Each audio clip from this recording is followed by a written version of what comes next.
Got yourself a picky eater? Today we're going to look at food selectivity in children with autism. For feeding disorders in children, it is usually broken down into two categories, and the first category is a more severe one, which is food refusal or rejection, and essentially this is when a child completely rejects or refuses to eat food, whether it's solid or liquid, and usually these children require feeding from a G-tube, a gastrointestinal feeding tube through the stomach. And essentially that's usually caused by some kind of medical or biological condition that causes them to need that. And the latter category of feeding disorders is called food selectivity, which is a less severe case of feeding disorder in children.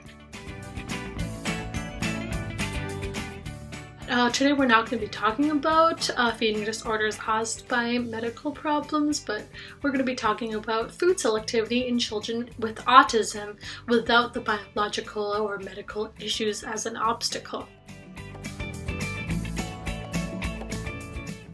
Food selectivity in children with autism.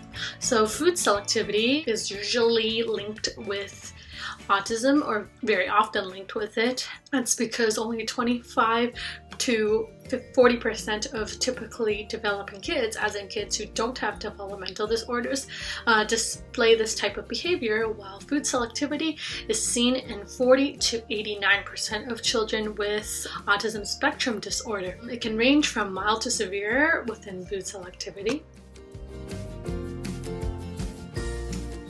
Food selectivity is categorized by number 1, limited food repertoire, number 2, frequent rejection of food accompanied by challenging behavior, number 3, high consumption of certain food items more than 4 times a day, but this does not include beverages such as juice or water. And typically there is a high preference for starches and snack foods, and a distaste for vegetables, fruits, other highly textured food items, and also new food items. Even within children who display food selectivity, there are individual differences. They can display food selectivity due to different reasons, such as food texture, color, shape, presentation, type, brand, container, presenter of food, and it is often unique to that individual child.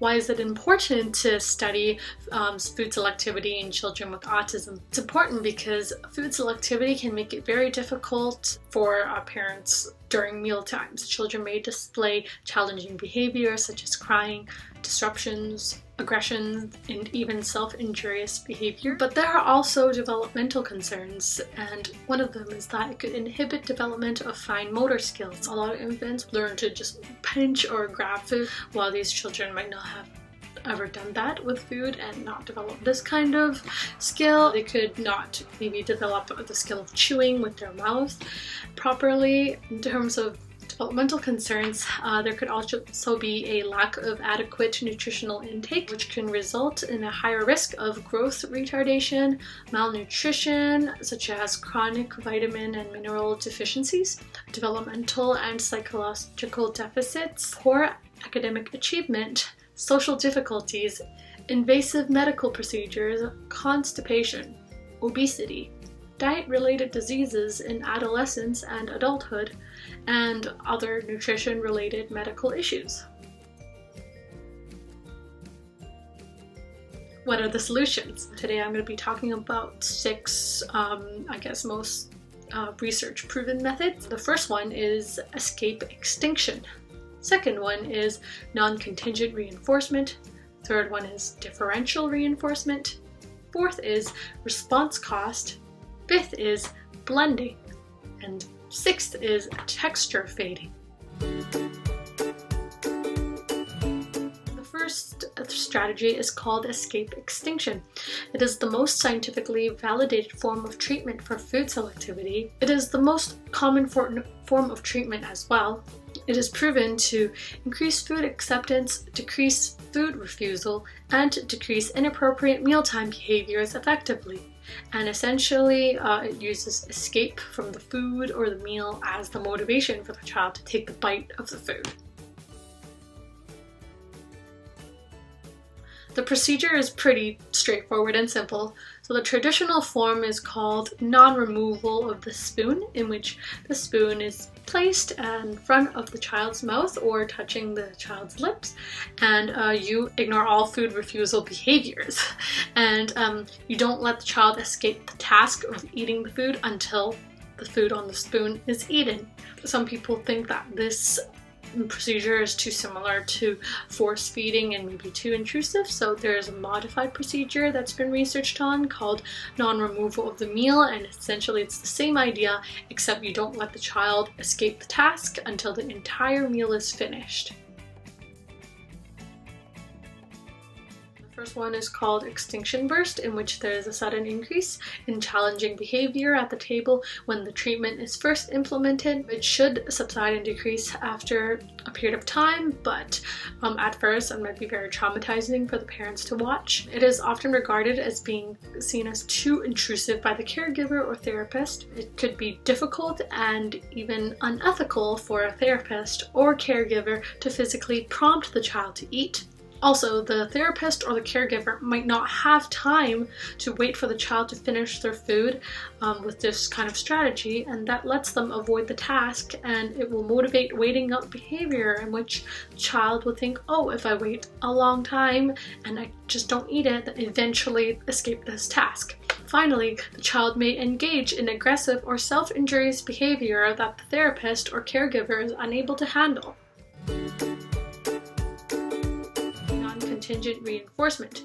It sounds really fancy, but essentially it's really straightforward. It's just giving the child a lot of rewards or an activity which the child likes regardless of their behavior at the table. For example, when the child comes down to sit down at a meal, you play their favorite video on TV, or you let them bring their favorite toy to the table. And essentially the advantages is that it makes meals a much more enjoyable time for the child.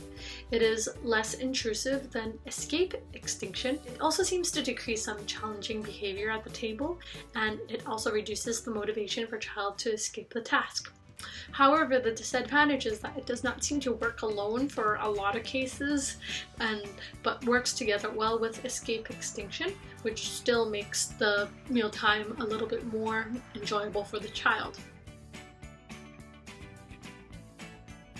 The next one is called differential reinforcement, which is essentially it's just giving a reward or preferred activity only when the child consumes a bit of food. The advantages to this is that it works well together with escape extinction, and it makes mealtime experience a more enjoyable activity for the child. It is less intrusive than escape extinction, and it also reduces the motivation for the child to escape the task. It is also seen to be successful with another strategy called response cost, but I will talk about that later. The disadvantages of this is that a lot of research says that this does not work alone, but a lot of research done on this does not vary the types of rewards or the consequences, as in they don't give the kid a different reinforcement every time they eat a bit of food, and also they don't vary the size of the reward, as in they didn't try to give the child a huge reward for eating like a tiny bit of food. They haven't tried that, and also they haven't varied the size or the type of the amount of food eaten, as they also haven't established that the child is very hungry before this treatment session is implemented.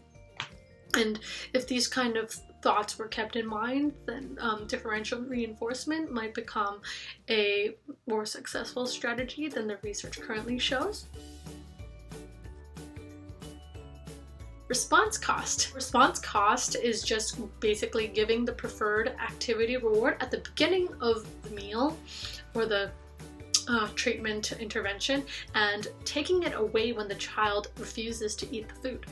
And the advantages is that it works together with differential reinforcement, which is what we talked about before, and even when escape extinction is not used, response cost combined together with differential reinforcement seems to work. It reduces motivation for child to escape the task.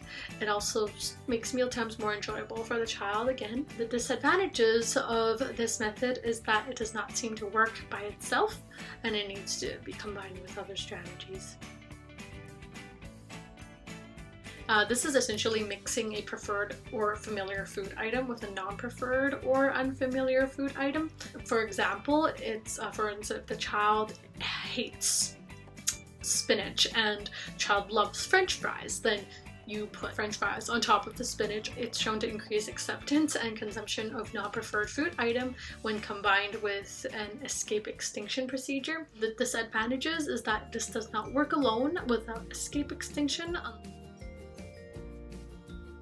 Texture fading, and essentially this is just gradually increasing the texture of the food item in small increments, starting from the texture that the child is currently comfortable with. For example, you can start from a pureed food and then you could go on to grounded, and so that's a little bit more textured, and then diced, and then bite-sized, and it may be a bigger spoonful.